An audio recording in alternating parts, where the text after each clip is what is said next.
জীবন মাঝে মাঝে আমাদের এমন একটা জায়গায় এনে দাঁড় করায় যেখানে মনে হয় সব রাস্তা বন্ধ আর সামনে শুধু অন্ধকার।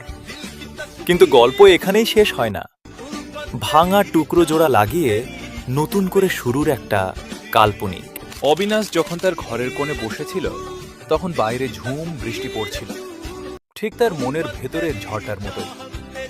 দীর্ঘ 4 বছরের হাড়ভাঙা খাটুনি, জমানো সব পুঁজি আর রাত জাগা স্বপ্ন দিয়ে যে স্টার্টআপ ব্যবসাটাও গড়ে তুলেছিল তা আজ পুরোপুরি দেউলিয়া।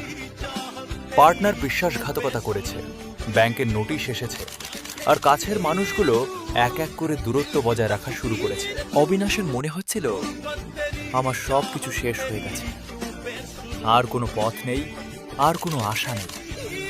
সেদিন রাতে ও ওর ডায়েরিটা নিয়ে বসল।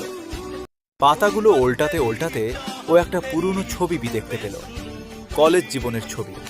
হাতে একটা ভাঙা গিটার, পরনে মলিন জামা, কিন্তু চোখে ছিল এক অদ্ভুত জেদ আর মুখে চওড়া হাসি। সেই ছেলেটার হারানোর কিছু ছিল না, কিন্তু জেতার অদম্য ইচ্ছা ছিল।